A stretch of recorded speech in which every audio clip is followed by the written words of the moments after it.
가만입니다. 더 시저입니다. 어제는 모처럼 만에 나스닥 1.45% 상승, 필라델피아 반도체도 1.33% 상승해주는 괜찮은 장이었습니다. 공포지수는 그러나 살짝 내려간 72. 공포지수가 또다시 약간 마탱이가 좀 가고 있는 것이 아닌가 좀 유심히 살펴보고 있고요. 푸드옵션 0.70.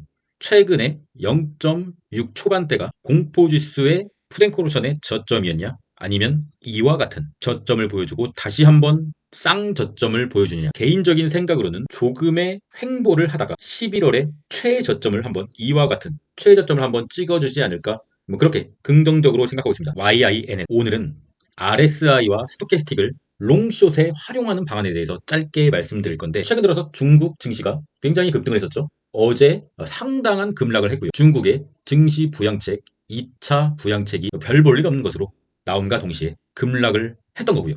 오랜만에 중국장이 열리면서 바로 급락. 전에 영상에서 말씀드렸죠. 차트가 뉴스보다 빠르다. 저는 개인적으로 중국 증시의 부양책이 예상보다 더 좋았다 하더라도 중국은 조정을 받을 거라고 예상을 했었습니다. 그리고 저희 멤버십 UDT 회원님들과 함께 그저께 프리장에서 YINN 최고점을 찍었을 때 프리장에서 중국 숏 양을 매수를 하고요. 어제 프리장에서 역시나 프리장이죠. 여기에서 매도를 완료하였습니다. 하루 만에 한 40% 먹은 거죠. 찔끔 먹었어요. 그런데 단순히 감으로 중국 숏을 쳤느냐? 절대 아니죠. 저의 피 같은 돈인데요. 근거가 있었습니다. 근거는 YINN이 제가 숏을 들어갔을 당시에 롱인 YINN이 스토캐스틱 99였습니다. 그리고 RSI도 85 이상이었고요. 단순 RSI 85 이상이라고 하더라도 숏을 치느냐? 그것은 아니죠. 왜냐하면 이때도 RSI는 85였거든요. 이때도 RSI는 85였지만 그때 이후로 거의 2배 올랐잖아요. 이때 숏을 쳤다고 하면 쉽지 않은 결과를 맞이할 수 있을 수도 있었겠죠. 하지만 바로 RSI가 85 이상이었고 스톡캐스틱이 99였다. 그리고 키움전사의 순매수도 1위가 YINN이었다. 그저께 프리장에서요. 스톡캐스틱의 최대값은 100입니다. 근데 99였어요. 더 오를 수 있었을까요? 100이 넘은 채로 일봉 마감이 될 수는 없습니다. 한 번도 못 봤어요. 그래서 저는 그저께 프리장에서 양을 매수 후에 어제 프리장에서 매도를 하여 하루 만에 40%를 먹은 거죠. 숏은 아무 데나 치는 게 아니에요. 확실한 자리, 자신만의 기준에 맞는 상황이 왔을 때 확실한 자리에서 숏을 치되 적절한 수익권이 오면 욕심을 버리고 단타로 매도를 해야 됩니다.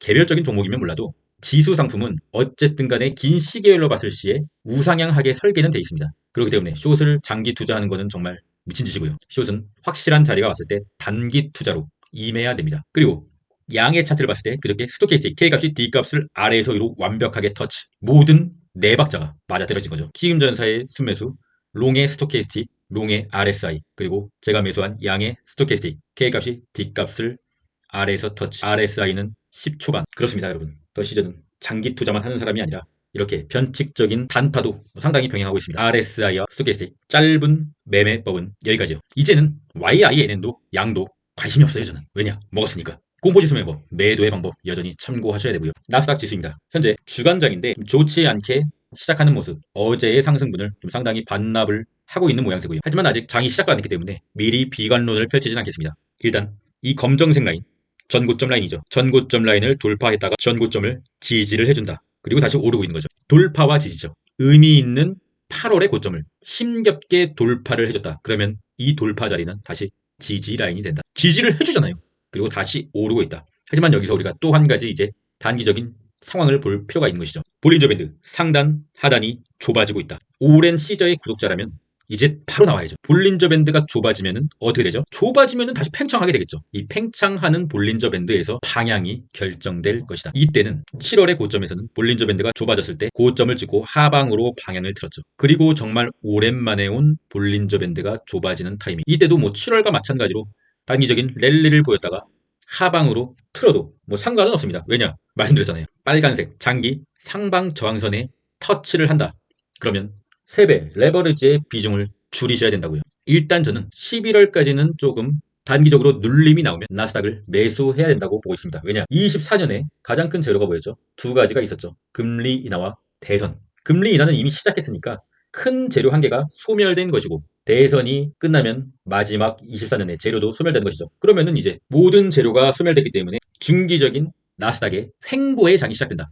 횡보의 장이면 3배 레버리지는 계속적으로 횡보를 하다 보면 1배 ETF는 동일한 가격이라도 3배 레버리지는 조금씩 높게 돼 있습니다. 그러면은 횡보회장에서는 굳이 세배 레버리지를 장기로 끌고 가서는 조금 좋지 않다. 그렇게 판단하기 때문에 만약에 근시일 내에 나스닥이 올라서 뭐 11월 달이라도 올라서 빨간색 선을 터치하게 된다. 그러면 세배 레버리지를 좀 줄이셔야죠. 그리고 뭐 다시 저점에 서서 스윙을 때리든가 아니면 뭐 개별 종목을 하든가 뭐 그렇게 하면 될 거라고 생각하고 있습니다. 저는 큰 계획을 그렇게 갖고 있습니다. 멤버십 회원님들도 이 상황을 이해하시고 이해가 안 되시면 저에게 질문을 해주시던가 댓글을 남겨주시면 성심성의껏 답변을 해드리겠습니다. 환율 체크하겠습니다. 환율이 다시 한번 우상향의 차트로 돌릴 수 있을 것인가? 아직은 우상향의 차트로 돌린 차트는 아니죠. 왜냐면 두 번째 빨간색 라인을 확실하게 돌파한 자리긴 아니기 때문에 여기가 저항이거든요. 여기를 넘어서 진짜 더 오른다. 그러면 우상향의 차트가 되는 거죠. 하지만 아직은 아니다. 엔비디아 어제 상당히 좋은 모습. 하지만 좀 차트 위치를 보세요. 볼린저 밴드에서 완전히 떠버리는 거죠. 그러면 오늘의 엔비디아는 뭐 급락해서 시작하는 것이 아니면 볼린저 밴드는 올라가지만 볼린저 밴드 위에서 캔들이 형성되는 볼린저 밴드 둥둥이다.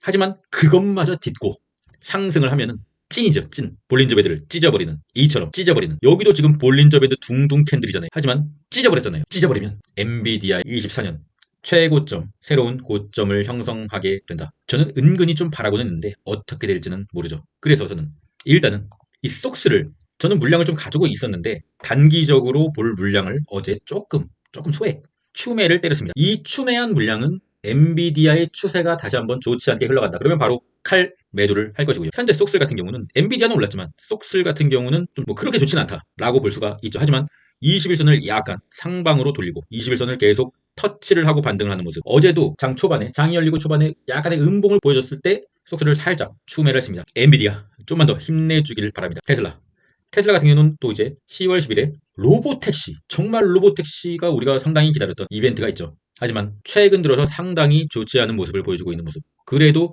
21선은 좀 지지해주는 흐름이다. 만약에 로보택시의 발표 전에 이 핑크색 전고점 라인까지도 돌파하고 쭉 올랐다. 그러면은 로보택시가 발표가 되기 전에 무조건 매도를 했어야죠.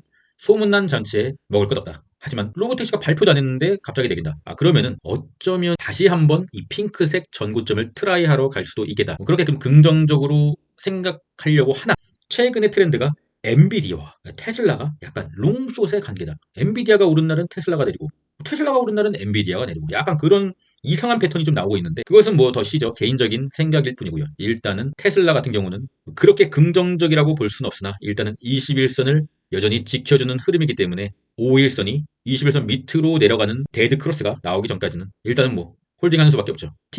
TQ도 21선을 여전히 터치 반등. 어제도 살짝 터치는 안 했지만 좋은 모습. 하지만 볼린저 밴드가 좁아지고 있다. 방향을 결정할 타임이다. 그 방향대로 순리대로 가야죠. 너무나 예측하려 하지 말고 순리대로 가야죠. 눌려주면은 이 파란색 라인을 지켜주는 큰 눌림이 나왔을 경우에는 추매를 때려보려고 합니다. 불즈는 거지가 된 지 상당히 오래되었죠. 하지만 불즈도 뭐 빨간색 선을 일단 넘겨주면 좋은 모습으로 가지 않겠느냐 뭐 그렇게 생각하고 있는데 좀 쉽지는 않은 모습. 불즈에 뭐 엔비디아도 있고 테슬라도 있기 때문에 둘 중 하나라도 좀 분발해주면 좋지 않을까 생각하고 있습니다. 숏의 보조지표. 일단 최근이 숏의 반등 자리긴 했습니다. 왜냐하면 MACD가 양전을 할 타이밍이기 때문이죠. 그런데 어제의 하락으로 스토캐스틱 K값이 D값을 위에서 아래로 터치한 모습. SQQ는 아직 터치는 안 했죠. 여전히 좀 위태위태하다. 롱을 가지고 있는 우리로서는 숏의 반등 타이밍이 좀 온 것 같기에 약간은 위험한 상황이다. 하지만 속스 S 같은 경우에 스토캐스틱 빨간색 K값이 보라색 D값을 위에서 아래로 완전히 내려오는 흐름. 이와 같이 내려오는 흐름이 나와준다고 하면 단기적인 조금의 롱의 상승을 볼 수가 있다. 그렇게 판단하고 일단 홀딩하고 있습니다. 뭐 언제는 홀딩 안 했습니까? 여전히 그래도 차트는 보면서 보조지표도 활용하면서 홀딩을 하고 있다.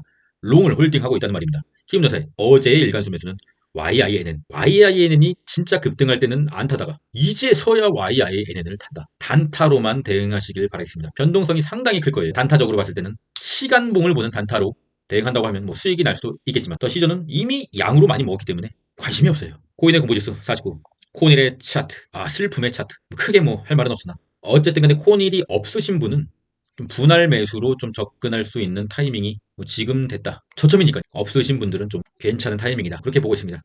슬픔의 차트. 더 시전은 홀딩하고 있습니다. 마라의 차트. 마라도 뭐 코닐이나 진배 없지만 마라도 21선을 계속적으로 평평하게 만들어주는 모습. 일목균형표가 너무 두텁게 가로막고는 있으나 단기적으로 이 보라색 상승 추세선 이제 저항선이 돼버리겠죠. 왜냐하면 이탈이기 때문에 이 저항선을 터치하게 되면은 뭐 매도를 해야겠죠. MSTR 최근에 코인 관련주의 황제주죠. MSTR. 저 UDT 멤버십에서도 MSTR을 좀 단타적으로 좀 계속적으로 하고 있는데 최근 들어서는 저는 여기서 매도했고요. 이 캔들에서 매도하고 조정이 나오고 여전히 빨간색 상승 추세선을 지켜줬기 때문에 계속적으로 단기 매매를 하고 있는데 현재로서는 봤을 때 이 전고점 24년에 최고점이죠. 이 최고점을 과연 돌파할 수 있겠느냐. 뭐 종가 기준으로는 이미 돌파는 했지만 현재 RSI를 봤을 때 72다. 단타로만 해야 되는 구간이다. 지금 자리에서 MSTR을 장기 투자할 단가는 아니다. 단타로만 대응하십시오. 현재 자리에서는 MSTR을 크게 잡았다가는 단기적인 눌림이 나왔을 경우에 그 눌림폭이 좀 셀 수가 있다. 감당하기 힘들 수도 있다. 그렇기 때문에 MSTR은 현재 구간에서는 소액 단타 매매로만 활용하시길 바라겠습니다. 황제는 MSTR이었죠. 비트코인의 일봉. 오늘 캔들도 뭐 그렇게 뭐 긍정적인 캔들이라고는 볼 수가 없죠. 여전히 캔들이 21선 밑에 있기 때문에 여전히 21선이 계속적으로 저항을 주고 있다. 하지만 추세는 다시 한번 이러한 급락의 추세는 보여주지 않을 것 같다는 개인적인 생각입니다. 왜냐? 어쨌든 간에 캔들이 21선 아래에 있지만 21선이 약간의 상승으로 가고 있기 때문입니다. 가장 중요한 것은 근시일 내에 빨리 이 검정색 라인, 전고점 라인이죠. 검정색 라인을 돌파를 해줘야 된다. 그래야 코닐도 가고 마라도 가고 뭐 알트코인도 가고 다 가는 장세가 올 수가 있다. 지금은 비트코인이 지겹게 횡보를 하고 있다. 이 지겨움을 버텨야만 상승을 먹을 수가 있습니다. 다 상승하고 사면은 또 단기적으로 물릴 수가 있다. 이더리움의 일봉 매가리가 없네요. 그래도 다행인 것은 큰 의미는 없지만 저점이 일단은 높아지고 있다. 추가적인 하락으로 이 저점 라인만 빨간색 라인이죠. 이탈하지 않으면 그래도 가능성은 있다라고 보고 있습니다. 시저스 멤버십 장기 투자의 성향이다 그러면 장기 멤버십 단타도 하고 나는 진짜 어디 가서 차트 좀 본다 라는 말을 한번이라도 듣고 싶다 그러면 UDT 멤버십을 가입해 주시면 제가 차트 보는 법을 지속적으로 귀에 못 박히도록 설명드리고 있거든요. 조금만 공부를 하시면 누구나 차트를 볼 수가 있게 될 것입니다. 뭐 차트를 본다고 해서 갑자기 부자가 되고 그런 건 없죠. 왜냐면 주가가 갑자기 부자가 될 수 있을 만큼 그렇게 급변하진 않기 때문에 다만 장기적으로 봤을 때 이 기술을 익히시면 죽을 때까지 써먹을 수는 있다고 저는 그렇게 생각하고 있습니다. 더 시저스 구독자방엔 244명이 입장해주는 모습 패스워드는 4326이고요.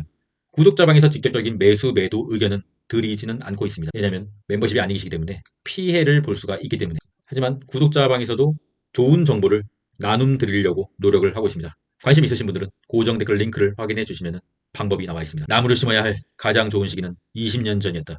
그 다음으로 좋은 시기는 바로 지금이다. 아프리카 속담이고요. 주식을 하려고 마음 먹으신 분들은 지금입니다. 지금 시작해야 손해를 보든 수익을 보든 차트를 하루라도 빨리 익힐 수 있기 때문이죠. 그럼 전 끝까지 했습니다. 이상입니다.